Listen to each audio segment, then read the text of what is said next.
অবরোধ ও তল্লাশি অভিযান শুরু করে। অভিযান চলাকালীন সময় সেনা সদস্যরা সুনির্দিষ্ট একটি স্থানে ইউপিডিএফ মূল এর সশস্ত্র একটি দলকে শনাক্ত করতে সক্ষম হয়। সেনাবাহিনীর উপস্থিতি বুঝতে পেরে ইউপিডিএফ মূল এর সদস্যরা পালানোর চেষ্টা করলে উভয় পক্ষের মধ্যে ব্যাপক গুলি বিনিময় ঘটনা ঘটে।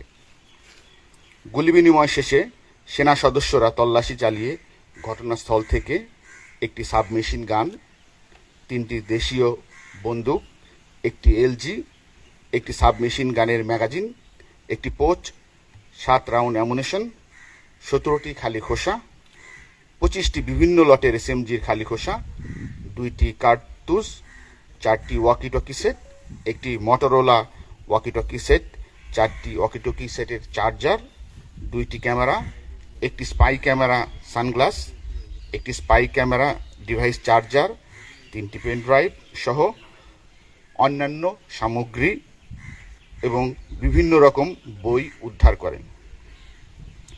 আমরা সুস্পষ্টভাবে বলতে চাই যে আমাদের অভিযান শুধুমাত্র পার্বত্য চট্টগ্রামের সশস্ত্র দলের বিরুদ্ধে।